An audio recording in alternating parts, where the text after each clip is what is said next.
We're part of the National Park Service's Inventory and Monitoring Program, and this program is set up so that the National Park Service can get a better handle on the status and trends in its natural resources. We have divided our monitoring sort of goals, the things we want to keep track of, into a series of what Park Service calls vital signs. And one of our vital signs is forest health. So within forest health, we actually have a protocol, a set of detailed procedures that the crew follows when they're out in the field to help guide them to make sure that they're collecting information in a consistent way over time and the data that we want over time. And so when our monitoring crew goes out in the field, they know based on following the procedures and the training we've given them that they're going to be collecting things like tree diameters, they're going to be collecting soil cores, they're going to be looking at what species are present in the understory and a whole range of other measures.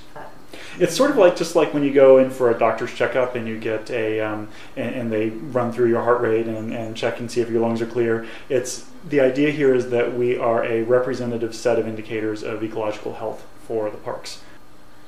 It takes us 4 years to do a complete cycle of monitoring, so we're just getting into our second cycle of monitoring, and the important thing about the second cycle is it actually is what gives us, whether here at Marsh Billings the forests are doing quite well. There are definitely some things that we're concerned about, like deer overbrowsing the understory and keeping trees from regenerating. Right now we have the Park Service has a data storehouse called IRMA, I-R-M-A. So if you go to irma.nps.gov, you have access to a lot of information, including, if people are interested in raw data.